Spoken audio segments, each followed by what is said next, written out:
नमस्कार मित्रांनो, मी अविनाश राठोड. आपण मागच्या लेक्चरमध्ये वर्किंग नोट बघितलं होतं गुडविल कॅल्क्युलेशनच्या. आता गुडविल कॅल्क्युलेशनच्या वर्किंग नोटनंतर आपल्याला एक प्रॅक्टिकली क्वेश्चन बघायचं आहे. आता प्रॅक्टिकली क्वेश्चन बघत असताना क्वेश्चन कशा पद्धतीने असतो ही माहिती असायला पाहिजे. सगळ्यात महत्त्वाचं आहे आपण टॉपिक कोणता स्टार्ट केलेला हे तुम्हाला सगळ्यांना माहिती असेल, कारण की आतापर्यंत जे काही सगळे टॉपिक चालू आहेत तर हे सगळे टॉपिक आपले ॲडमिशन ऑफ पार्टनरशिपमधून ह्या टॉपिकशी चालू आहेत. कोणते? Admission of partnership. त्यापैकी एक क्वेश्चन आपल्याकडे अवेलेबल आहे. तो क्वेश्चन कशा पद्धतीने दिलेला आहे ते बघा एकदा. तर क्वेश्चन दिलेलं बघा, Padam and Kumud share profit and loss in the ratio 3:2 in partnership firm. Their balance sheet as on 31st March 2019 was as under. तर ह्या ठिकाणी दोन पार्टनर होते. दोघांनी काय केलेलं आहे, बिझनेस चालू केलेला आहे आणि बिझनेस चालू केल्यानंतर त्यांचा जो काही रेशो होता तो रेशो आज दिलेला बघा आपल्याला 3:2. ओके, 3:2 हा रेशो आपल्याला त्यांनी प्रोव्हाइड केलेला आहे. आणि तो रेशो प्रोव्हाइड केल्यानंतर त्यांनी एक बॅलन्स शीट आपल्याला प्रोव्हाइड केली 31 मार्च 2019ची. ती बॅलन्स शीट बघा कशा पद्धतीने दिली. आता बॅलन्स शीट दिलेली, balance sheet as on 31st March 2019. त्याच्यामध्ये असेट अँड लायबिलिटी ही आपल्याला माहिती आहे. 11वीला आपण पूर्णपणे असेट अँड लायबिलिटी कोणते आहेत ह्या सगळ्या व्हेरीफाय केलेल्या आहे, राईट. आता त्यापैकी बघा, लायबिलिटी क्रेडिटर्स 37,500 ट्रान्सफर होईल लायबिलिटी साईडला. बिल्स पेएबल 30,000 ट्रान्सफर होईल लायबिलिटी साईडला. बँक लोन 48,000 रुपये ट्रान्सफर होईल लायबिलिटी साईडला. General reserve 7,500 rupees. ह्याची काही 7,500 रुपयाचे जनरल रिझर्व आहे हे ट्रान्सफर होतात कॅपिटल अकाउंटच्या क्रेडिट साईडला. ह्याच्यासारखे आणखी 4 कंडिशन आहे ज्या की कंपल्सरी कॅपिटल अकाउंटला ट्रान्सफर होत असतात.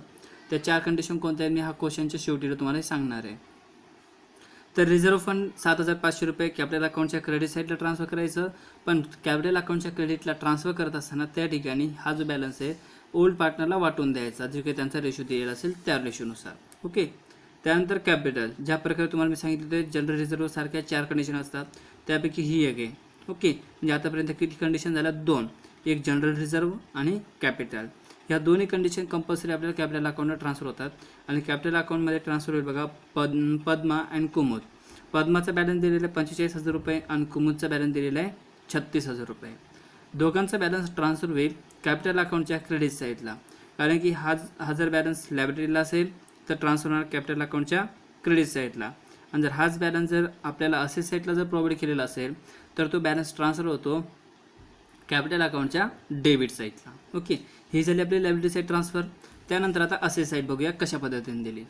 बँक बॅलन्स दिलेले 22,500 रुपये. ही आहेत आपली असेट म्हणून ट्रान्सफर होणार असेट साईडला. बिल रिसिवेबल 11,400 रुपये बॅलन्स दिलेला आहे. हा बॅलन्स ट्रान्सफर करायचा आपल्याला असेटलाच, कारण की बिल रिसिव्ह झालेले आहे आणि बिल रिसिव्ह होत असेल तर आपल्याला ती कॅश मिळते आणि कॅश जर मिळत असेल तर ती असेट असते. डेटर 62,400 मायनस RDD 2,400. हे डेटर्स 62,400 आहेत, त्याच्यापैकी 2,400 रुपये RDD म्हणजे बॅड डेप्ट आहे, हे पैसे मिळालेले नाही आहे. आउटर कॉलमला बॅलन्स आहे 60,000 रुपये, पण आपण रेकॉर्ड करणार करंट इयरला 62,400 रुपये आणि ही असते आपली असेट. त्यानंतर स्टॉक दिलेला आहे 36,000 रुपये. हे 36,000 रुपयाचा जो काही स्टॉक आहे तो आपल्याला ट्रान्सफर करायचा असेटलाच. फर्निचर, मशिनरी आणि बिल्डिंग हे तिन्ही जे काही असेट आहे ह्या तिन्ही जसेच्या तसे कुठं ट्रान्सफर होणार आहे असेट साईडला. आणि त्यांचं बॅलन्स दिलं बघा 14,100, 15,000 आणि 45,000 रुपये. हे तिघांचं बॅलन्स जसे असतं तसं तुम्हाला ट्रान्सफर करायचं आहे असेट साईडला. एवढी जर तुम्ही ट्रान्सफर डेट जर कंप्लीट केली तर तुम्हाला जवळपास 2.5 मार्क्स मिळतात. किती मार्क्स मिळतात? 2.5 मार्क्स. ओके, आता ह्या कंडिशन झाल्यानंतर महत्त्वाच्या काही कंडिशन दिल्या आहेत. त्या कंडिशन कोणत्या आहेत बघा. सगळ्यात महत्त्वाचं आहे ट्रान्सफर डेट झाल्यानंतर आपल्याला काही महत्त्वाची इन्फॉर्मेशन देतात. ती इन्फॉर्मेशन कळल्याशिवाय आपल्याला क्वेश्चन सॉल्व्ह करता येत नाही. मग आता ती इन्फॉर्मेशन कशा पद्धतीची आहेत ते बघा एकदा. आता इन्फॉर्मेशन दिल्यानुसार पहिली कंडिशन दिलेली बघा, 1 April 2019 they admitted on Asha on the following terms. आता बघा काय सांगितलं, 1 एप्रिल 2019ला ॲडमिट झालेली. कोण ॲडमिट झाली? आशा. म्हणजे बिझनेसमध्ये ह्याची काय झालेली एंटर झालेली. ती एंटर म्हणजेच काय बिझनेसमध्ये आलेली आहे. आणि जर ती बिझनेसमध्ये आलेली असेल तर बिझनेसमध्ये आल्यानंतर त्याच्या काही कंडिशन दिल्या, त्या कंडिशन कशा पद्धतीत ते बघा. कंडिशन नंबर फर्स्ट तर कंडिशन नंबर फर्स्टमध्ये सांगितलं, for 1/2 shares in profit in future Asha should bring ₹30,000 for capital and ₹50,000 for goodwill in cash.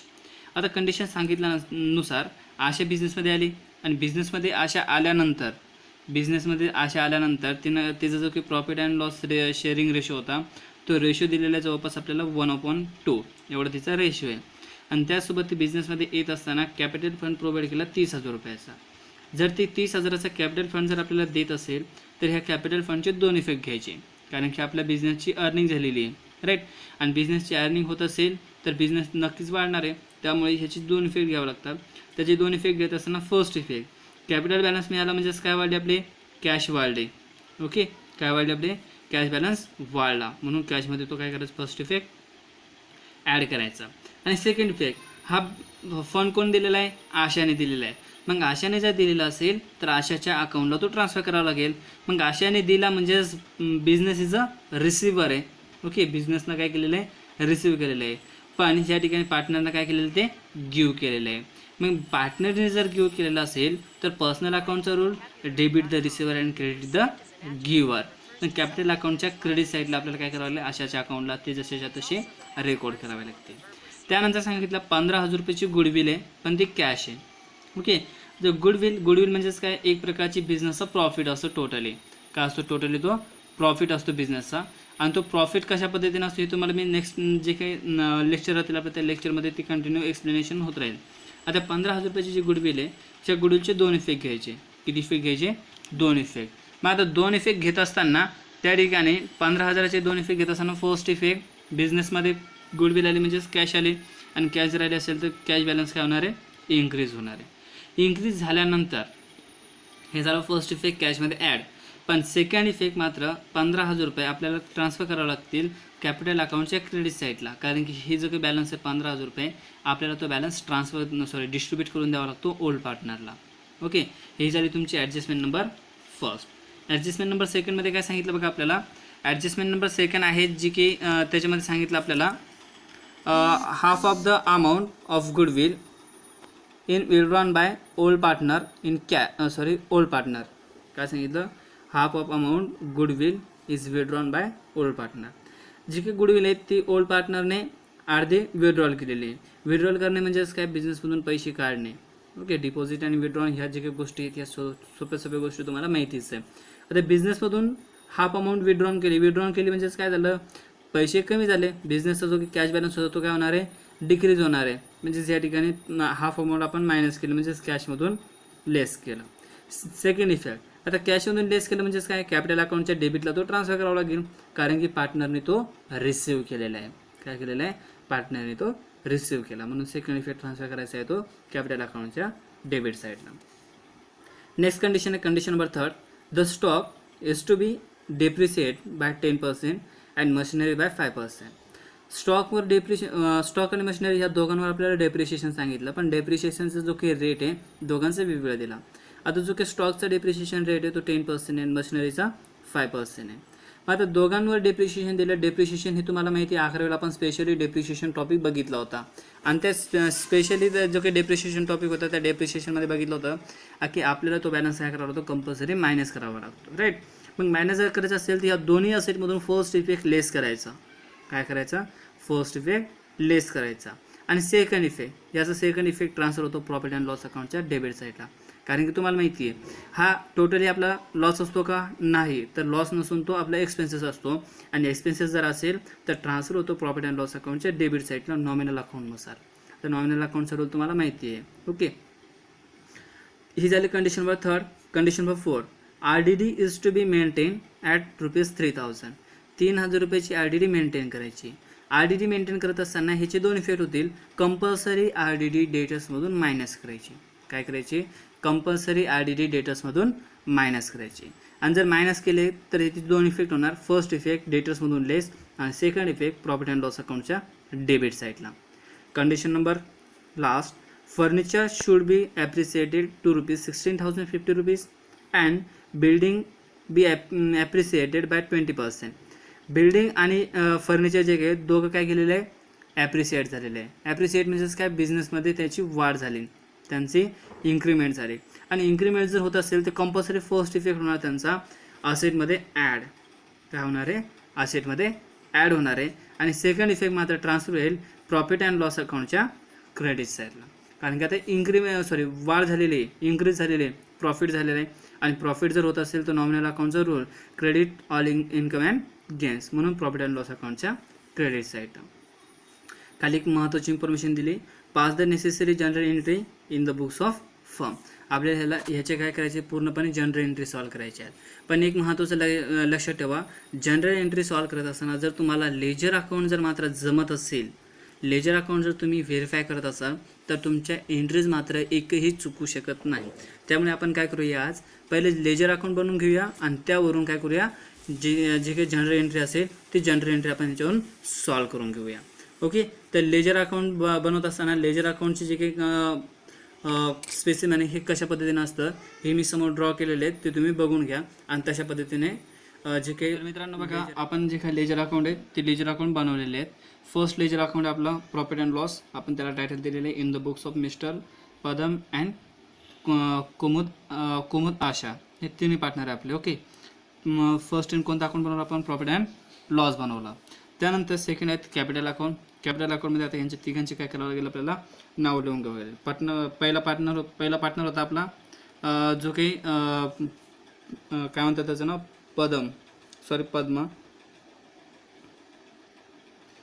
Padma, कुमुद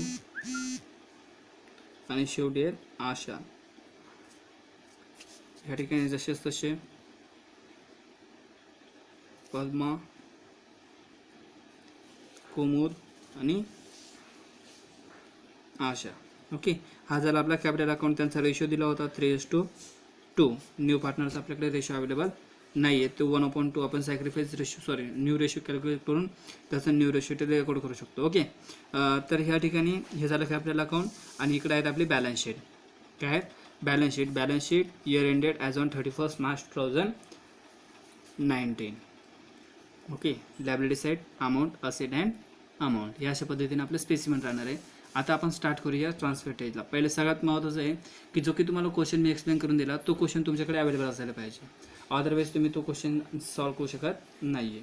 आपण काय करूया, पहिले लायबिलिटी साईड ट्रान्सफर करून घ्या. लायबिलिटी साईडला दिलेल्या कंडिशन, क्रेडिटर्स जे काय ते ट्रान्सफर होतात लायबिलिटी साईडला. क्रेडिटर्स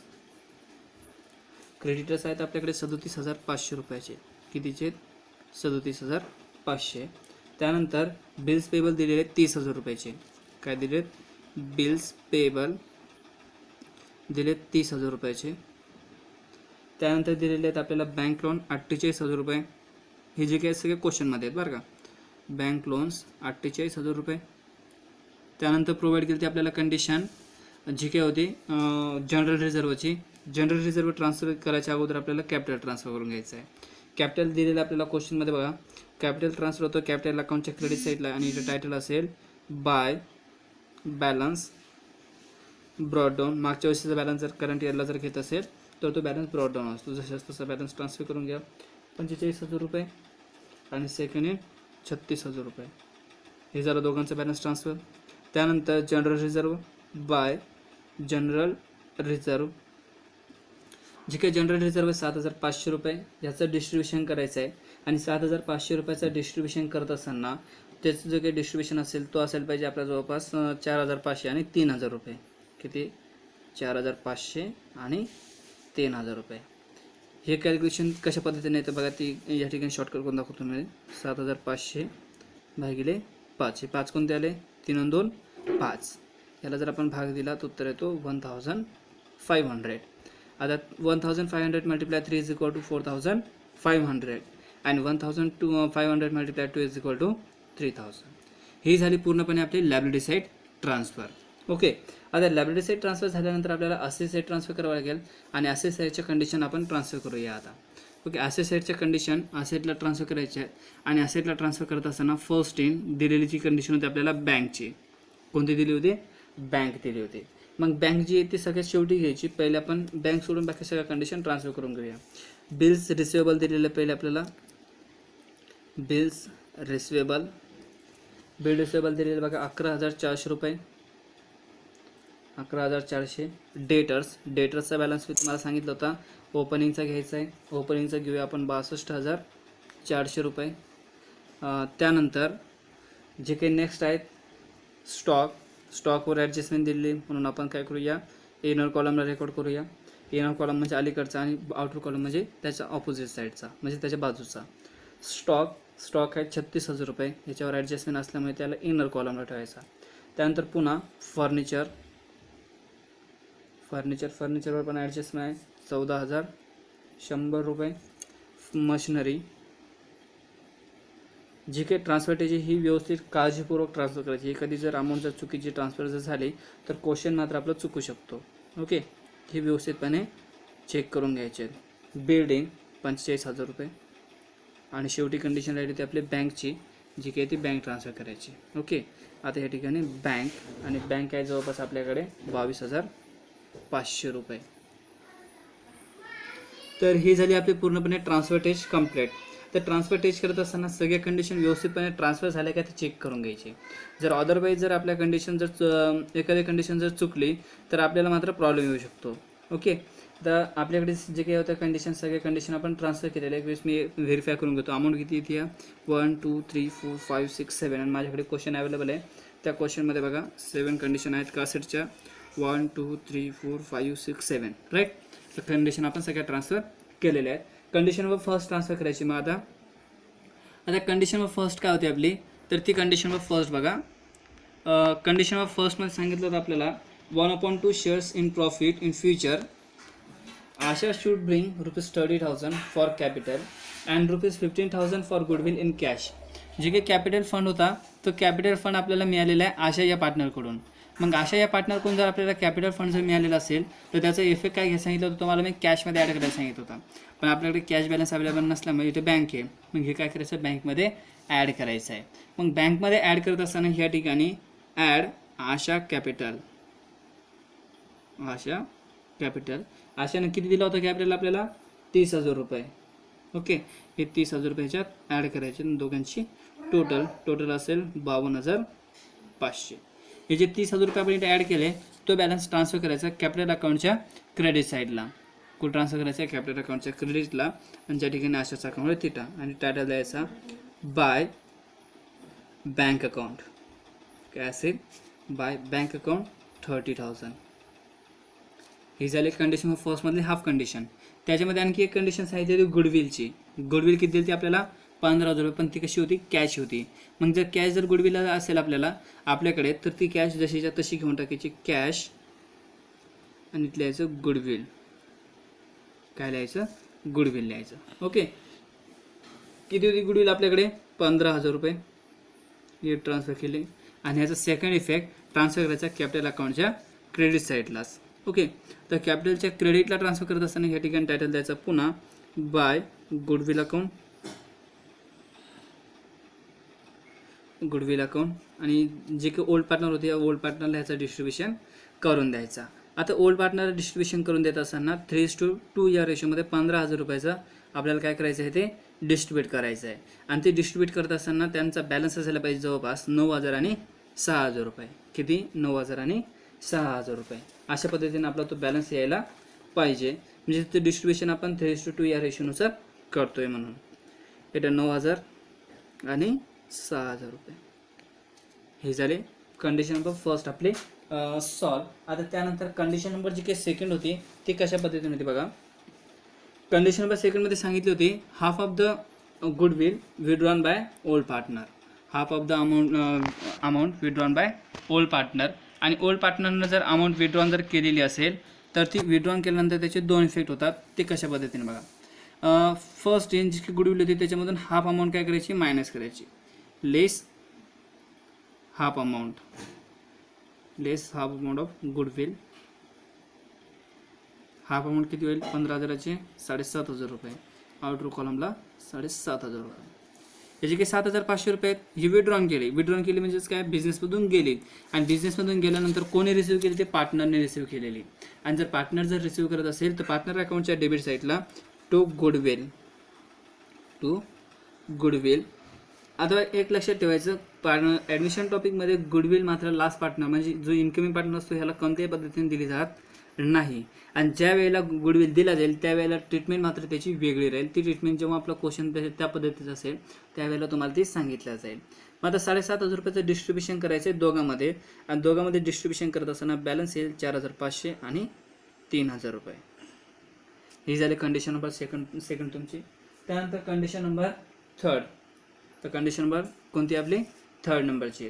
तर थर्ड नंबरच्या कंडिशनमध्ये काय सांगितलं होतं, डेप्रिशिएशन आणि मशिनरी ह्या दोघांवर आपल्याला जे काही डेप्रिशिएशन आहे ते चार्ज करायचं होता. मशिनरी आणि जे काही आपलं फर्निचर त्याच्यावर. मशिनरीवर डेप्रिशिएशन जो होता तो 5% होता आणि स्टॉकवर 10% होता. 10% स्टॉकवरचा जो आहे तुम्ही मायनस करून घेऊया आपण. आणि 10% स्टॉकवरचा मायनस करत असताना तो जेव्हा आपण स्टॉकमधून मायनस करणार तेव्हा स्टॉकमधून मायनस करत असताना त्यावर कंपल्सरी जो काही टायटल असतो तो टायटल असतो बघा आपला ह्याचा काय म्हणतो आपण त्याला, रिव्हॅल्युएशन. काय असेल टायटल इथं, रिव्हॅल्युएशन लेस रिव्हॅल्युएशन अकाउंट, सॉरी रिव्हॅल्युएशन फक्त. आणि त्या ठिकाणी अमाऊंट असं किती पर्सेंट करायचे होते आपल्याला, 10%, म्हणजेच 3,600 रुपये. आणि 3,600 रुपये इथून मायनस केल्यानंतर बॅलन्स होतो आपल्याकडे 32,400 रुपये. किती उरतो, 32,400 रुपये. आणि 3,600 रुपये मायनस केल्यानंतर ह्याचा सेकंड इफेक्ट ट्रान्सफर करायचा प्रॉफिट अँड लॉस अकाउंटच्या डेबिट साईडला. आता जो काही इफेक्ट येतो तर जे काही रिव्हॅल्युएशन आहे 3,600 रुपये त्याचा सेकंड इफेक्ट ट्रान्सफर करायचा प्रॉफिट अँड लॉस अकाउंटच्या डेबिट साईडला. आणि डेबिट साईडला ट्रान्सफर करत असताना या ठिकाणी टायटल असेल टू स्टॉक अकाउंट. काय असेल, to stock account. Stock account balance असेल 3,600 रुपये. ही झाली कंडिशन नंबर जे काही आपले थर्ड होती त्याच्यामध्ये. फर्स्ट स्टॉकवर डेप्रिसिएशन चार्ज केला. त्यानंतर मशिनरीवर 5% चार्ज करायचा आहे. कशावर चार्ज करायचा आहे, मशिनरीवर. मशिनरीचा बॅलन्स आहे आपल्याकडे 15,000 रुपये. किती आहे, 15,000 रुपये. आणि ह्या मशिनरीमधून 5% बॅलन्स मायनस करायचा आहे डेप्रिसिएशन म्हणून. या ठिकाणी 5% लेस 15,000वर 5% बॅलन्स येतो 750 रुपये.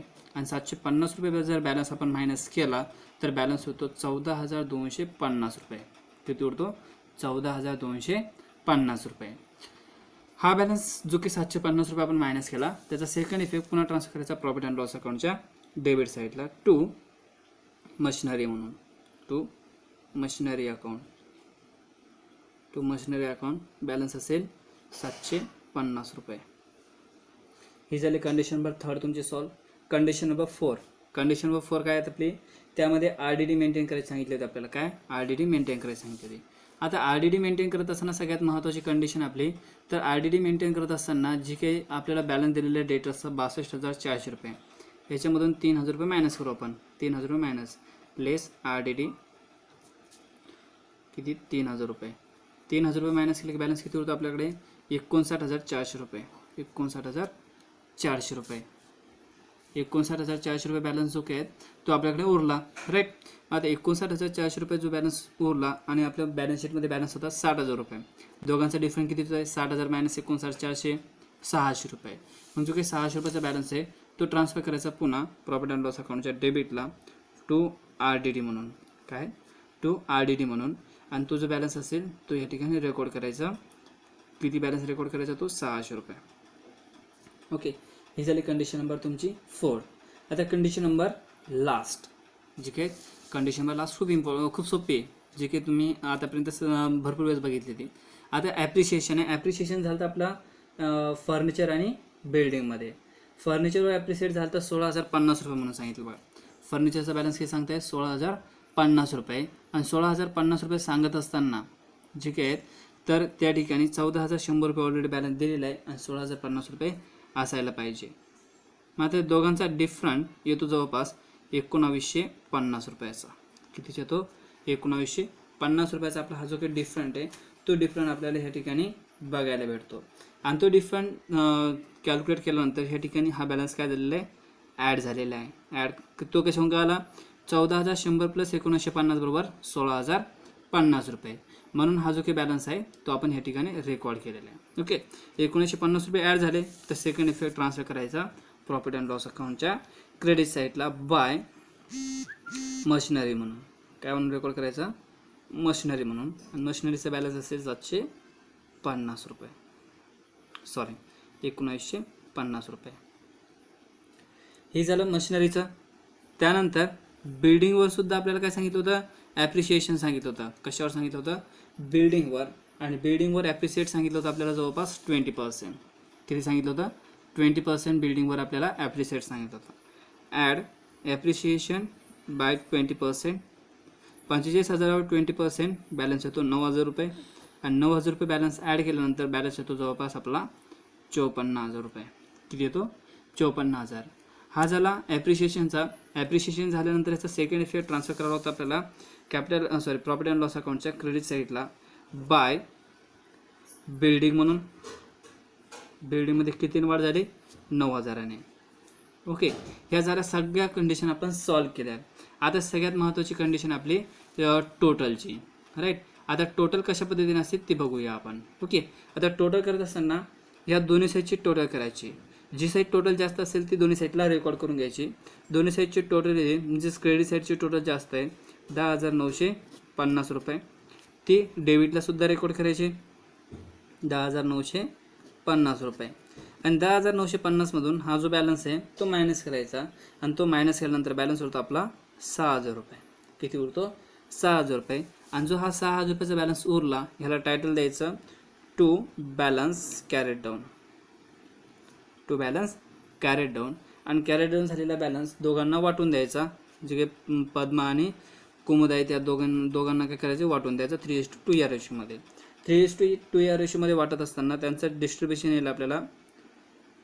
पद्माला मिळेल 3,600 रुपये आणि कुमुदला बॅलन्स मिळेल 2,400 रुपये. हा जो बॅलन्स आहे तो ट्रान्सफर करायचा कॅपिटल अकाउंटच्या क्रेडिट साईडला. इथे टायटल असेल by profit and loss account. Balance जशाचा तसं इकडे ट्रान्सफर करायचा 3,600 आणि 2,400. आपण काय करूया, पहिले पार्टनर नंबर लास्ट जो आहे तो क्लोज करून घ्या, कारण की त्याचा एकच बॅलन्स आहे 30,000 रुपये. या ठिकाणी आपण 30,000 रेकॉर्ड करूया. डेबिटला सुद्धा सेम 30,000 रुपये. 30,000 रुपये झाल्यानंतर 30,000 रुपये या ठिकाणी बॅलन्स 0 आहे. 30,000मधून 0 मायनस केला बॅलन्स उरतात 30,000 रुपये. हे झालं पार्टनर नंबर लास्टचा. आता पार्टनर नंबर सेकंड लास्टचे आपण टोटल करून घेऊया. पार्टनर नंबर सेकंड लास्टची टोटल होती जवळपास या सगळ्यांची ॲडिशन केल्यानंतर 47,400 रुपये. किती येते? 47,400 रुपये. आणि 47,400 रुपये बॅलन्स आल्यानंतर आता जो की हा बॅलन्स आहे तो ह्या ठिकाणी आपल्याला रेकॉर्ड करायचा 47,400 रुपये. 47,400 रुपये. 47,400 रुपयेमधून हा जो काही वरचा 3,000चा बॅलन्स आहे तो सुद्धा याच्यातून काय करायचा? मायनस करायचा. 47,400मधून जर आपण 3,000 रुपये मायनस जर केले तर बॅलन्स होतो आपल्याकडे 44,400 रुपये. किती होतो? 44,400 रुपये. त्यानंतर पार्टनर नंबर फर्स्टची टोटल करायची. पार्टनर नंबर फर्स्टची टोटल येते 62,100 रुपये. किती येते? 62,100. हीच टोटल डेबिटला सुद्धा रेकॉर्ड करायची 62,100 आणि 62,100मधून 4,500 मायनस केले की बॅलन्स होतो आपला 57,600 रुपये. किती होतो? 57,600 रुपये. हा तिघांचा जो बॅलन्स आला याला टायटल द्यायचा to balance carried down. To balance carried down. आणि जो कॅरेट डाऊन झालेला बॅलन्स आहे तो लायबिलिटी साईडला आपल्याला ट्रान्सफर करावा लागेल. ओके, आता लायबिलिटी साईडला ट्रान्सफर करत असताना जो काही बॅलन्स आलेला आहे इकडचा तो बॅलन्स ट्रान्सफर करायचा आहे लायबिलिटी साईडला. लायबिलिटी साईडला टायटल द्यायचं कॅपिटल अकाउंट आणि कॅपिटल अकाउंटमध्ये तिघांचा बॅलन्स जसं तसं ट्रान्सफर करून घ्या. पहिला होता पद्मा, कुमुद आणि आशा. त्यांचा तिघांचा बॅलन्स कशा पद्धतीने आला? पहिलाच होता 57,600 रुपये. सेकंडचा बॅलन्स होता 44,400 रुपये आणि थर्डचा बॅलन्स होता 30,000 रुपये. या तिघांची आता काय करायची? टोटल करायची. टोटल ती जवळपास 1,32,000 रुपये. आणि 1,32,000 आणि ह्या तिघांची टोटल जर केली तर बॅलन्स येतो 2,47,500 रुपये. किती येतो? 2,47,500. ही टोटल जशी आली तशीच ASSIची टोटल आली पाहिजे. पण ASSIची टोटल येत असताना तुम्हाला सगळ्यात महत्त्वाची कंडिशन आहे की ती तुम्हाला ही जी काही कंडिशन आहे त्या कंडिशन तुम्हाला सगळ्याच्या सगळ्या आउटर कॉलमला लिहिल्या की नाही हे मात्र चेक झालं पाहिजे. तर आता आपण बघूया ASSIची टोटल. आता ASSIची टोटल करत असताना सगळ्यात महत्त्वाचं आहे यातून 11,400 पासून ह्या सगळ्या जे काही कंडिशन आहे ह्या सगळ्यांची टोटल करून घ्यायची. पण आउटर कॉलमला सगळ्या टोटल आहे का हे चेक करून घ्यायच्या. एक टोटल नव्हती आपली ती आपण आउटर कॉलमला घेऊया. आणि त्यानंतर काय करूया, सगळ्यांची आता टोटल करूया. या सगळ्यांची जर टोटल केले तर बॅलन्स येतो 2,47,500. किती तो 2,47,500. अशा पद्धतीने तुमचा जो काही क्वेश्चन आहे हा पूर्णपणे टॅली होईल. आणि तुम्हाला मी सांगितलं होतं 5 म्हणजे काही 4-5 कंडिशन ते कंपल्सरी राहणार आहे. हे तुम्हाला मी जनरल एंट्री झाली की लगेच ते खाली तुम्हाला लिहून देईल. त्या 4 ते 5 कंडिशन तुम्हाला लर्न करून ठेवणं आहे. ओके, आता आपण काय करूया, जनरल एंट्री रेकॉर्ड करूया. तर बघा मित्रांनो, हा स्पेसिमन आहे आपला जनरल एंट्रीचा. In the books of mister Padam, Kumud and Asha journal entry. कारण की फर्मचे आपण जे काही आहेत जनरल एंट्री सॉल्व करतोय. तर जनरल एंट्री सॉल्व करत असताना जे काही असेट साईटला आपण जे काही ट्रान्सफर केलेले आहेत त्या कंडिशनची कोणत्याही प्रकारची एंट्री आपण रेकॉर्ड करू शकत नाही आहे. मग आता जे काही एंट्रीज आहेत त्या एंट्री कोणकोणत्या असू शकतात ते पहिले बघा. आता जो काही आपल्या लायबिलिटी साईटला दिलेली जी काही कंडिशन होती एक जनरल रिझर्वची, त्याची एंट्री होणार आहे. क्रेडिटरची एंट्री होत नाही, ती लायबिलिटी साईटला आहे. लायबिलिटी साईटला असल्यामुळे त्याची एंट्री आपण रेकॉर्ड करू शकत नाही आहे. त्यानंतर बिल्स पेएबलची सुद्धा एंट्री होत नाही आणि बँक लोनची सुद्धा एंट्री होत नाही आहे. तर ह्या ठिकाणी आपण जे काही एंट्रीज आहे ते एंट्रीज कशा पद्धतीने आहेत ते चेक करा. ओके, आता एंट्री दिल्या पैकी पहिली कंडिशन आपली जनरल रिझर्वची होती. जनरल रिझर्वची एंट्री सॉल्व करत असताना इथे एकदा तुम्हाला मी दाखवतो बघा. आता हा आपला कॅपिटल अकाउंटच्या क्रेडिट साईडला जनरल रिझर्व आहे. कॅपिटल अकाउंटच्या क्रेडिटला काय आपला जनरल रिझर्व आहे. म्हणजेच ह्याचा ऑपोजिट आपल्याला जनरल एंट्रीज रेकॉर्ड करावं लागतात. आपण 11वीला ही जी जनरल एंट्री कशा पद्धतीने करायची लेजरमध्ये बघितली होती. आता ती एंट्री रेकॉर्ड करत असताना जर कॅपिटलच्या क्रेडिटला जर जनरल असेल तर कॅपिटलच्या क्रेडिटला जनरल असेल तर जे काही ह्याचं डेबिट असेल तर डेबिट काय असणार आपला जनरल असणार आहे. म्हणजे general account debit to capital account credit अशा पद्धतीची एंट्री होणार आहे. मग ती एंट्री रेकॉर्ड होईल बघा. 1 April 2019 general reserve account debit to कोणाकोणाला वाटले होते आपण ते पद्मा आणि कुमुदला. To Padma capital account, to Kumud capital account. आता यांचा बॅलन्स रेकॉर्ड करायचा. General reserve total general reserve किती होता 7,500 रुपये किती होता. तर ह्या ठिकाणी आपण 7,500 रेकॉर्ड केले. आता यांचं दोघांचा बॅलन्स रेकॉर्ड करायचा जो की दिला होता तो आपल्याला 4,500 आणि त्यानंतर 3,000 रुपये. त्याला नॅरेशन द्यावं लागेल. आता नॅरेशन देत असताना being general reserve distributed old partner distributed general reserve. Okay, हे झाली एंट्री नंबर फर्स्ट. आता त्यानंतर एंट्री नंबर सेकंड ज्या काही आपण असेट इन्क्रीज अँड डिक्रीज केलं म्हणजे ॲप्रिशिएट अँड डेप्रिशिएट झाले त्या सगळ्या कंडिशन या ठिकाणी रेकॉर्ड करून घ्यायच्या. आता ॲप्रिशिएट अँड डेप्रिशिएट झालेल्या कंडिशन कोणकोणत्या आपल्या एक RDD होती. RDDमधून आपण काय केलं ते बॅलन्स मायनस केलं 600 रुपये. त्यानंतर आपण आणखी काय केलं तर बघा इथे मी तुम्हाला दाखवतो असेट साईडला काय काय कंडिशन प्रॉफिट अँड लॉसमध्ये सोपं जायला लागतं. आता बघा प्रॉफिट अँड लॉस अकाउंटमध्ये या ठिकाणी आपल्याला दिसतं आहे 3,600, 750 आणि 600 रुपये एवढंच आपण ट्रान्झॅक्शन केलं होतं. हे सगळ्याच्या एंट्रीज आपल्याला रेकॉर्ड करावं लागेल. हे सगळ्यांची एंट्री रेकॉर्ड करत असताना टू स्टॉक अकाउंट 3,600 रुपये, टू मशिनरी 750 आहे आणि टू RDD 600 रुपये आहेत. मग आता हे सगळ्या 2A म्हणजे बाय काय यायला पाहिजे आपल्याला मग प्रॉफिट अँड लॉस अकाउंट डेबिटला. प्रॉफिटच्या डेबिटला कोणतं आहे स्टॉक आहे, मशिनरी आणि RDD आहे.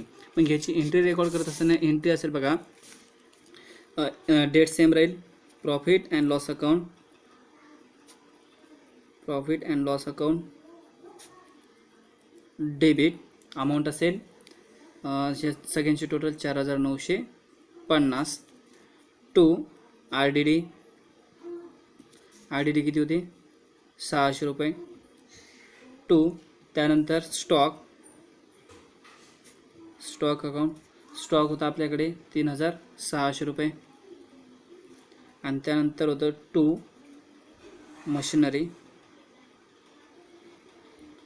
किती होती 750 रुपये. ही झाली कंडिशन आपली सेकंड नंबरची ट्रान्झॅक्शनची एंट्री. खाली नरेशन द्यायचं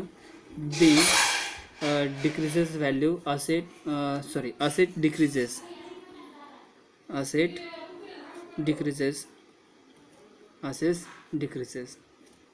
ओके, हे झाले 3 ट्रान्झॅक्शन. त्यानंतर नेक्स्ट ट्रान्झॅक्शन जे काही आता कोणतं झालं तर ॲप्रिशिएट. ह्या डेप्रिसिएशनचे घेतले आपण, ॲप्रिशिएटचे घ्यायचे आहेत. ॲप्रिशिएट किती झालं ते आपले ॲप्रिशिएट 2 झाले, 1950 आणि 9000. या दोन्ही ॲप्रिशिएटच्या एंट्री घ्यायच्या. आता पहिलं काय घेतलं होतं आपण, profit and loss account debit घेतलं होतं आणि ह्या क्रेडिट केलं होता. आता ही डेबिट घ्यायचं आणि प्रॉफिट अँड लॉस काय करायचा, क्रेडिट करायचा. मग आता ह्या ठिकाणी एंट्री रेकॉर्ड करत असताना machinery account debit, machinery account debit 1950 रुपये आणि पुन्हा building account debit, building account debit balance असेल 9000 रुपये. त्यानंतर to profit and loss account, profit and loss account balance राहील जवळपास 10,950 रुपये.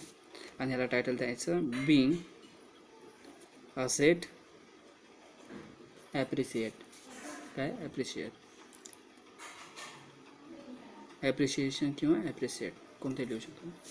हे झाले आतापर्यंत 3 ट्रान्झॅक्शन, म्हणजे 3 जनरल एंट्रीज.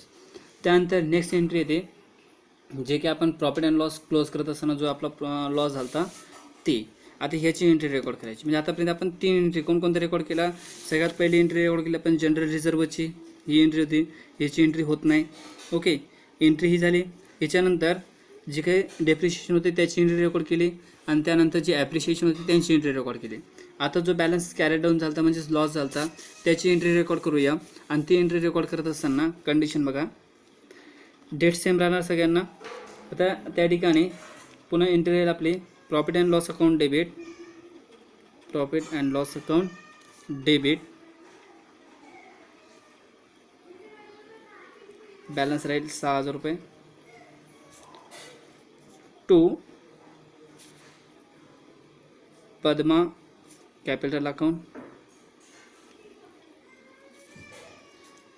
किती आला तो बॅलन्स 3600 रुपये. आणि टू कुमुद कॅपिटल अकाउंट 2400 रुपये. आणि ह्याला नरेशन द्यायचं being profit distributed, sorry profit on revaluation, profit and revaluation distributed in profit sharing ratio, distribute in profit sharing ratio, profit sharing ratio. Okay, त्यानंतर नेक्स्ट ट्रान्झॅक्शन म्हणजे जे काही नेक्स्ट एंट्री असेल ती एंट्री. आता त्या एंट्रीमध्ये काय केलेलं आपण, एक एंट्री झाली होती बघा, पुन्हा आपली आशानं आपल्याला बॅलन्स प्रोव्हाइड केला होता. राईट, आशानं काय दिलं होतं, बॅलन्स प्रोव्हाइड केलं. म्हणजे आता कंडिशन वाईज पहिले जनरलची एंट्री घेतली, त्यानंतर प्रॉफिट अँड लॉस अकाउंट पूर्ण क्लोज करून घेतला. आता कॅपिटलमध्ये आता हा जो की 30,000 रुपयाचा बॅलन्स आपल्याला मिळालेला आहे त्याची एंट्री रेकॉर्ड करायची. तशी याची एंट्री रेकॉर्ड करायची. त्याची एंट्री रेकॉर्ड करत असताना एंट्री असेल आपली हे कोणत्या अकाउंटच्या क्रेडिटला आहे, कॅपिटलच्या. मग कॅपिटल कोणतं असेल, Asha account, sorry bank account debit to Asha capital account credit. काय रे, bank account debit, bank account debit balance असेल 30,000 to Asha capital account credit balance असेल 30,000. आणि नॅरेशन असेल being cash brought by Asha, being cash brought by Asha. त्यानंतर next transaction होतं गुडविलसुद्धा तिने दिले होते. गुडविलची सुद्धा एंट्री रेकॉर्ड करायची, ही एंट्री. ओके, आता गुडविलची एंट्री रेकॉर्ड करत असताना त्या ठिकाणी डायरेक्टली 15,000ची जी एंट्री होती ती रेकॉर्ड करायची. 15,000ची एंट्री रेकॉर्ड कशी करणार, कॅश अकाउंट ती कॅशमध्ये ॲड केली का आपण, कॅश तर स्पेशल घेतलेलं पण ती बँक म्हणून आपल्याला काय करायची, रेकॉर्ड करायची. आता बँक म्हणून रेकॉर्ड करत असताना ती कंडिशन कशा पद्धतीने असेल बघा, bank account debit to goodwill account credit.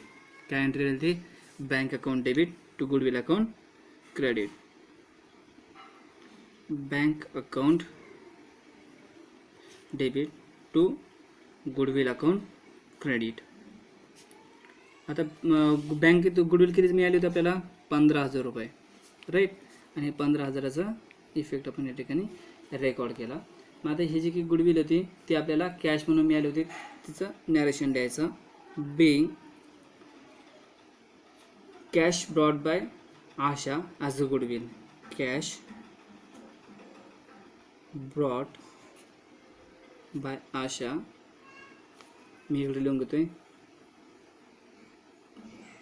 Cash goodwill, तुम्ही लिहू नका फक्त अशा पद्धतीने. ओके, तर राहिलेल्या एंट्रीज समोरच्या पेजवर घे. नेक्स्ट एंट्री जी आहे ती एंट्री रेकॉर्ड करूया. आतापर्यंत सगळे एंट्रीज आपण कोणकोणते रेकॉर्ड केला. फर्स्ट इन जनरल रिझर्वची, नंतर कॅपिटल क्लोज केला, नंतर कॅपिटल जो आपल्याला मिळाला होता पार्टनरकडून त्याची एंट्री घेतली, त्यानंतर गुडविलची एंट्री घेतली, आणि त्यानंतर गुडविल डिस्ट्रीब्यूट केले याची एंट्री आपल्याला रेकॉर्ड करायची. आता गुडविल डिस्ट्रीब्यूट केल्याची एंट्री कशी असेल. Goodwill account debit, goodwill account debit किती होती टोटली गुडविल आपली 15,000 रुपयाची. आणि त्यानंतर ती कोणाकोणाला दिली होती, पदम आणि कुमुदला. तो पद्मा कॅपिटल अकाउंट आणि टू कुमुद कॅपिटल अकाउंट. आता या दोघांची अमाऊंट रेकॉर्ड करायची. दोघांची अमाऊंट रेकॉर्ड केलेली बघा आपण 9,000 आणि 6,000 रुपये असं डिस्ट्रीब्युशन त्यांना आला होता, राईट. 9,000 आणि 6,000 रुपये. आणि ह्याला नॅरेशन द्यायचं. Being goodwill distributed in sacrifice ratio, goodwill distribute as sacrifice ratio. आता त्यानंतर लास्ट एंट्री. आता लास्ट एंट्री कोणती येते, जी की आपण बॅलन्स पूर्णपणे कॅरी फॉरवर्ड केला, जो की ह्या ठिकाणी आपल्याकडे अवेलेबल बघा. ह्या ठिकाणी हा जो काही बॅलन्स कॅरी डाऊन केलेला आहे आपण, हा कॅरी डाऊन केलेला बॅलन्स, सॉरी ह्याची नाही, आपण जी काही विड्रॉन केली होती, गुडविल विड्रॉन केली होती, त्या गुडविल विड्रॉनची एंट्री द्यावी लागेल. म्हणजे 7,500 रुपीज आपण विड्रॉन केली होती त्याची एंट्री रेकॉर्ड करायची. 4,500 आणि 3,000 ह्याची एंट्री आपल्याला रेकॉर्ड करायची. त्याची लास्ट एंट्री असेल, ती एंट्री कशा पद्धतीने ती बघा.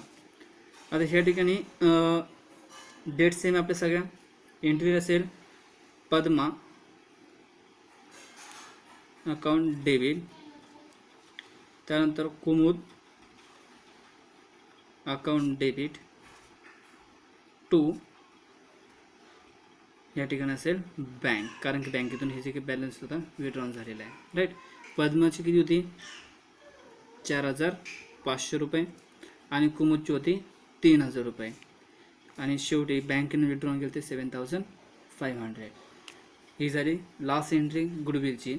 आणि ह्याला काय करायचं आता नॅरेशन द्यायचं. बिंग हाफ द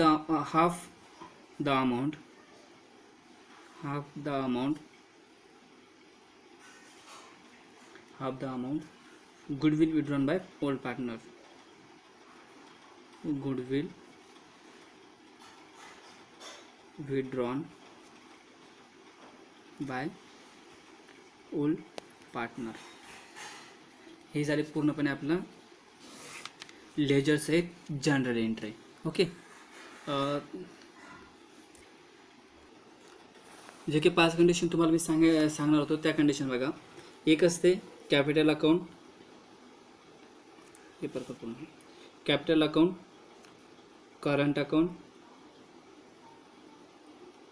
त्यानंतर गुडविल,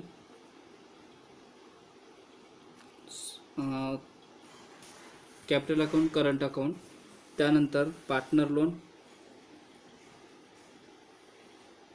आणि शेवटी आहे आपलं ते म्हणजे काय, तर हे 4 कंडिशन झाले. शेवटी असेल जनरल रिझर्व. ह्या कंपल्सरी कॅपिटल डेबिट किंवा क्रेडिटलाच ट्रान्सफर केले जातात. कुठं कॅपिटल डेबिट किंवा क्रेडिटलाच ट्रान्सफर होत असतात. यांचे जे काही डिस्क्रिप्शन हे पूर्ण ब्रीफ इन्फॉर्मेशन जी आहे तर ते आपण नेक्स्ट जो क्वेश्चन सॉल्व करणार त्याच्यामध्ये तुम्हाला मी देईल. ह्या क्वेश्चनमध्ये कोणत्याही प्रकारचा काही प्रॉब्लेम असेल तर कमेंटमध्ये तुम्ही कमेंट टाका की अशा प्रकारचा आम्हाला प्रॉब्लेम येतो आहे, आपण त्या प्रॉब्लेमवर काय त्याचे काही कमेंट आहे त्याच्यावर एक नवीन व्हिडिओ तयार करूया. Okay, thank you.